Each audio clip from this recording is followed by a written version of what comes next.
Good morning from Manali. সবাইকে স্বাগত জানাই নতুন একটা ব্লগে। আজকে 2 ডিসেম্বর, টাইমটা হলো সকাল 9টা। তো আগের ব্লগে আপনারা দেখলেন আমরা মানালি হোটেলে চেক ইন করেছিলাম। আজকে সকালে ভিউটা দেখুন কি সুন্দর, আমাদের রুম থেকে আসছে এই ভিউটা। তো এটা বেড, আর দেখুন কি সুন্দর পাহাড়ের ভিউটা আছে। আজকে আমাদের প্ল্যান হচ্ছে সোলাং ভ্যালি যাওয়ার, তারপরে রোহতাং পাস আর আরো কিছু পাস দেখার ইচ্ছা আছে। ওটার পারমিশন যদি পেয়ে যাই তাহলে ওটাও কভার করব, কিন্তু তার আগে চলুন ব্রেকফাস্ট করে আসি। আজকের ব্রেকফাস্টটা সিম্পলই আছে, আলু পরাঠা আর দই, আর হচ্ছে সাথে চা।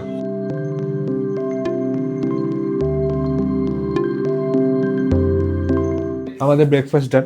এখন বাজে অলমোস্ট 10টা বেজে গেছে। আমরা এখন তাড়াতাড়ি করে বেরোচ্ছি, আমরা লেট আছি, আজকে অনেক জার্নি আছে। সোলাং ভ্যালি এখান থেকে বেশি ডিস্টেন্স না, কিন্তু পাহাড়ি রাস্তায় অনেকটা জার্নি হবে, তাই আমাদের 8টার সময় বেরোনো দরকার ছিল। অলমোস্ট 2 আওয়ার্স লেট হয়ে গেছি। এখন সেটা কিভাবে কভার আপ করা যায় দেখা যাক। তো চলুন তাড়াতাড়ি ট্রাভেলারে।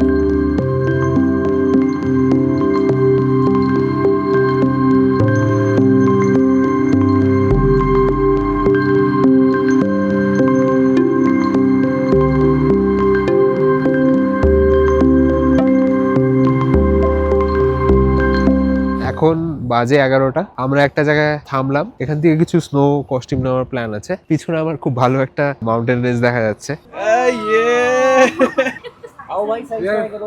Getting ready. বা We both have the same kind of attire. একদম মিলিটারি অ্যাটায়ার হয়েছে। স্যুট আর বুটস মিলিয়ে 250 রুপিস নিচ্ছে। All set. সিনথেটিক জ্যাকেট আনলে আমিও নিতাম না, হ্যাঁ, এটা তো আসলে এটা উলেন ভিজে যাবে পুরো, উলেন জ্যাকেটটা শুলে ভিজে যাবে। তো ঠিক আছে, এখানে শুজ রেন্ট করে নিলাম, 100 রুপিস পার পেয়ার নিল। তো স্নোতে হাঁটার জন্য এটা ইউজফুল হবে, কারণ এটা কাপড় জুতা আছে, এটা ভিজে গেলে একটাই পেয়ার আছে তো প্রবলেম হয়ে যাবে। তো সবাই শুজ রেন্ট করে নিল। সবাই স্যুট ফুট পরে রেডি।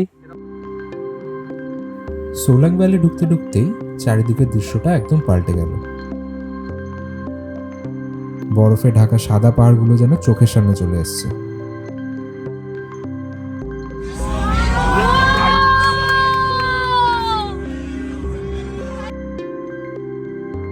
প্রকৃতি যে এত সুন্দর হতে পারে আর আমরা যে প্রকৃতির সামনে এত ক্ষুদ্র, সেগুলো এসব জায়গায় এসেই বোঝা যায়।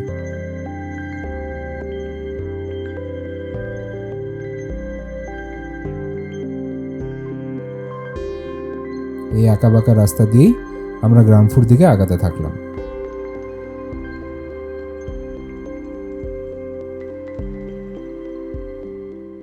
এখন বাজে 12:30। আমরা পৌঁছে গেছি কোকসারে। এটা হচ্ছে রোহতাং পাস যাওয়ার রাস্তাতে পড়ে। রোহতাং পাস তো এখন যাওয়া যাবে না, কারণ খুবই বরফের জন্য রাস্তা বন্ধ করে দিয়েছে। এখানে খুবই ঠান্ডা আর অল্প অল্প, মানে খুব স্নো কভার্ড না, মানে প্যাচেসে স্নো দেখা যাচ্ছে। মানে ল্যান্ডস্কেপটা অসাধারণ, একদম ব্যারেন ল্যান্ডস্কেপ, একটাও এখানে গাছপালা নেই। চারিদিকে পাথর, আর পাথর মাঝখানে মাঝখানে বরফ। তো ওই পাশের মাউন্টেনটা পুরো স্নো কভার্ড, আর আমাদের সামনে যেগুলো আছে সেগুলো তো হালকা হালকা স্নো আছে। এখানে জল জমে গেছে স্নোতে। প্রচুর টুরিস্ট যাচ্ছে গাড়ি করে, বাইক করে, ট্রাভেলার করে। এখন এখান থেকে আমরা আরো আগাচ্ছি। চলুন বসে পড়ি ট্রাভেলারে। তো আমরা ওই স্পট থেকে আরেকটু এগিয়ে আসলাম। এখানে মানে অ্যাকচুয়াল স্নো জায়গাটা আছে। এখানে অনেক অ্যাক্টিভিটিস আপনারা করতে পারেন, স্কিইং, তারপরে টিউবিং। এটিভি দিয়ে আপনারা উপরে চড়তেও পারেন, কিন্তু এটিভির রেটটা খুব এক্সপেন্সিভ লাগছে, মানে 3000 পার এটিভি লাগছে। মানে একটা এটিভিতে 2জন বসতে পারবে, তো 1500 পার পারসন। তো আমাদের অনুযায়ী রেটটা খুবই এক্সপেন্সিভ। ওনারা বললো যে আগে মানে অফ সিজনে এটা 800 টাকার মতন রেট থাকে, 800 রেট থাকে। এখন তো মানে একটু টুরিস্ট বেড়েছে বলে ডাইরেক্টলি 3000 করে দিয়েছে। তো আমরা ভাবছি হাঁটতে হাঁটতেই যাই, গিয়ে দেখে আসি কেমন কি চলছে। স্কিইং এর অপশনটা ঠিক আছে, মানে আই থিঙ্ক 400 রুপিসে আনলিমিটেড টাইমে স্কিইং করতে পারেন।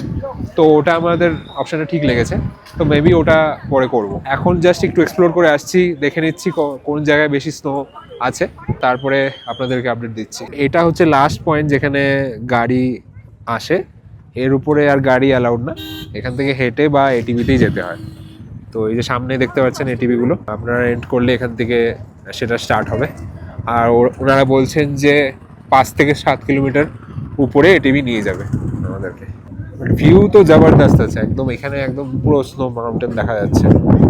এখন টাইমটাও খুব সেরা, মানে 12টা-1টা বাজে, পুরো একদম মাথায় রোদ উঠেছে। তো এরপরে রোদটা যখন নামবে তখন আরো ঠান্ডা শুরু হয়ে যাবে। আমার তো নাক অলরেডি বন্ধ হয়ে গেছে, রোদের সাথে এত ঠান্ডাটা খুবই সেরা লাগছে।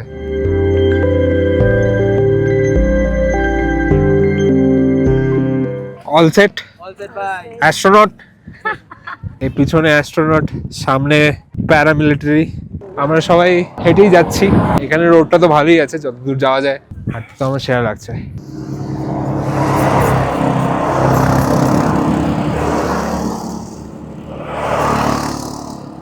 তো আমরা এখন একটু অফ রোডিং করে শর্টকাট নিয়ে যাচ্ছি। এমনি নর্মাল রুট দিয়েও যাওয়া যেত, বাট এখান দিয়ে একটু শর্টকাট হবে।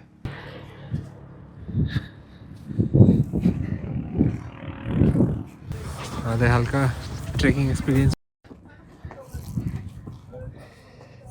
তো আমরা এখন একটু রেস্ট নিচ্ছি, অনেকটা ট্রেকিং হয়ে গেছে। এখানে লোকে রিলস বানাচ্ছে, ऐसा ही दिखते हैं हम लोग।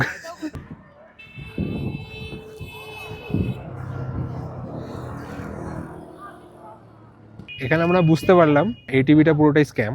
আপনারা যদি ফিজিক্যাল হেলথটা ঠিক থাকে তাহলে আপনারা ইজিলি উঠে যেতে পারেন এরকম শর্টকাটস ইউজ করে, বা শর্টকাট না ইউজ করলে আমরা আপনার প্লেন রোড দিয়েও উঠে যেতে পারেন, কোনো প্রবলেম হবে না। এখানে হালকা হালকা আইস প্যাচেস দেখা যাচ্ছে, তো ওটার আনন্দ আপনারা উঠাতে পারেন।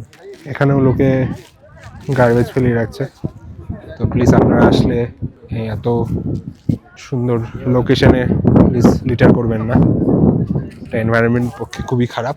আগে যেগুলোই দেখছি ফ্রেশ আইস তো নেই, সবই শক্ত আইস, তো এগুলো খুব স্লিপারি হয়। তো পাটা আপনার আইসে রাখবেন না, অ্যাভয়েড করবেন। যদি ফ্রেশ আইস হতো তাহলে ওটা পাউডারই হতো, পাটা ঢুকে যায়। ফ্রেশ আইস চলতে আরো মজা লাগে।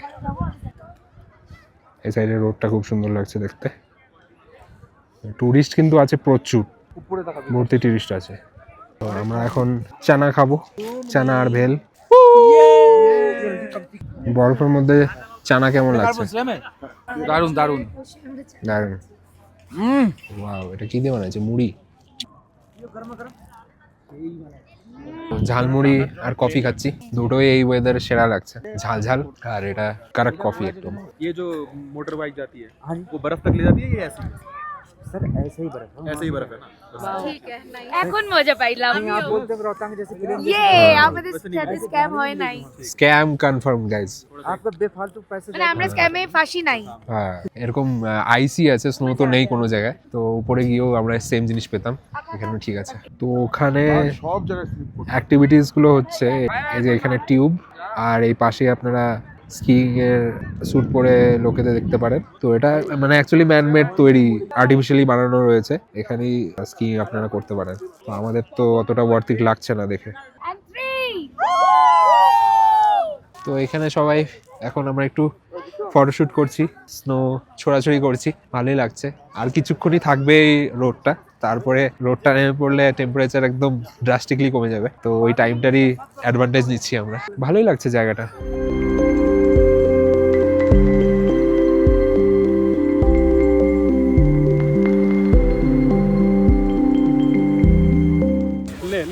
আইস থ্রোয়িং কম্পিটিশন।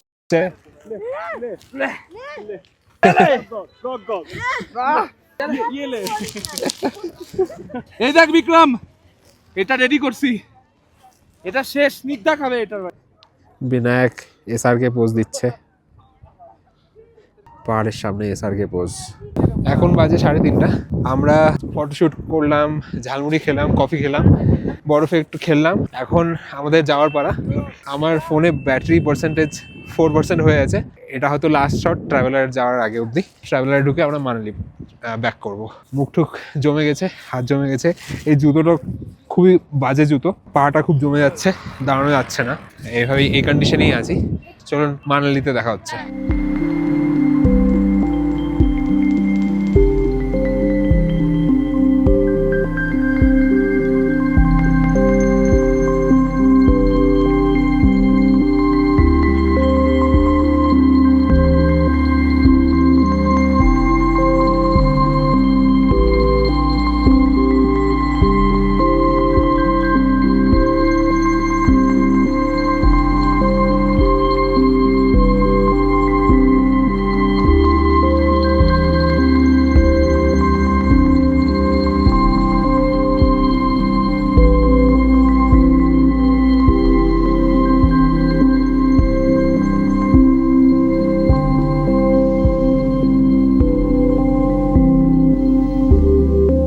আমরা এখন অটল টানেলের সামনে চলে এসেছি। এখানে একটা ফটো ক্লিক করে তাড়াতাড়ি 10 মিনিটের মধ্যে বেরিয়ে পড়বো মানালি।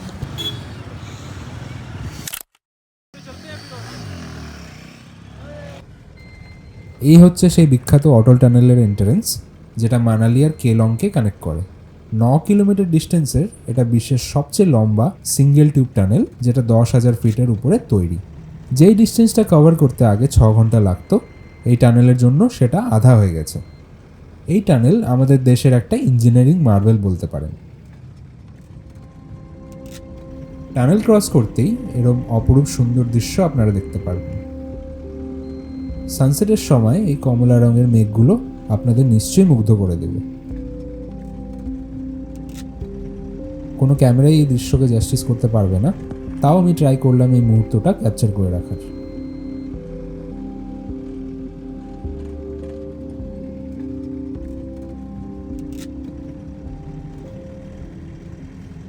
আমাদের তো মল রোড যাওয়ার প্ল্যান ছিল, ইয়েস বাট এখন কি হলো? অ্যাপারেন্টলি ওই ড্রাইভার দাদা নাকি 8টা থেকে 8টা শিফট করে, আচ্ছা, सो अपेरेंटली इधर ने की बेटर वर्क लाइफ बैलेंस है Indian corporate and he is like अगर तुम लोग 1 घंटे में वापस आ सकते हो स्पॉट पे तो मैं रुकूंगा वरना मैं चला जाऊंगा। হ্যাঁ তো আমরা এটাই বেটার ভাবলাম যে আগে হোটেল যাই, লেটস ডিসাইড কি করা যায়। দেন আমরা পাশে একটা ক্যাফে পেলাম যেটা দেখতে অ্যাস্থেটিক্যালি সুন্দর, হ্যাঁ। রিভিউ ভালো, তো let's go check it out. যদি ভালো লাগে মেনু এন্ড অল দাঁড়াবো, নাহলে আমরা স্ট্রিট সাইড করে ওর থেকে একটু খাওয়া দাওয়া করে হ্যাঁ। ওয়াক করে চলে আসবো। দুপুরে তো লাঞ্চ করা হয়নি আমাদের, তো ভাবছি একটু কিছু ছোটো মোটো স্ন্যাক্স করে নিই, তারপরে হোটেলে গিয়ে ডিনার করে শুয়ে পড়বো।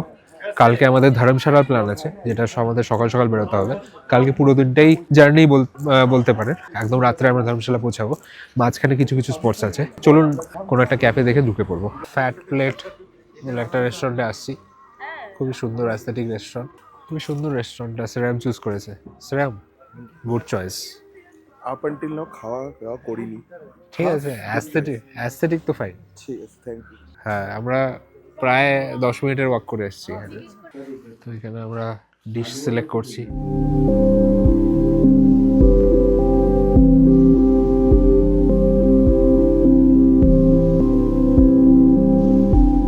ফ্রেঞ্চ ফ্রাইস চলে এসছে, এটা চিকেন ফিঙ্গার চলে এসছে, শ্রামের মাটন বার্গার চলে এসছে। শ্রাম, বার্গার রিভিউ গ্রেট বার্গার হলো। চিকেন ফিঙ্গারটা মোটামুটি। অন্য কিছু ট্রাই করো। আমরা জাস্ট ফ্যাট প্লেট ক্যাফে থেকে বেরোলাম, তো এখানে সার্ভিসটা অতটা ভালো ছিল না, খুব টাইম লাগছে। মানে আমরা কর্ন অর্ডার দিয়েছি, ক্রিসপি কর্ন অর্ডার দিয়েছি, ওটা আর আসলোই না। মানে সবগুলোই স্ন্যাক্স আইটেম দিয়েছি, ফ্রেঞ্চ ফ্রাইজ, চিকেন ফিঙ্গার্স, ওগুলো একটা একটা করে এসছে। মানে আমরা খুব ফ্রাস্ট্রেটেড হয়ে গেছি, প্রাইসেসও এক্সপেন্সিভ ছিল।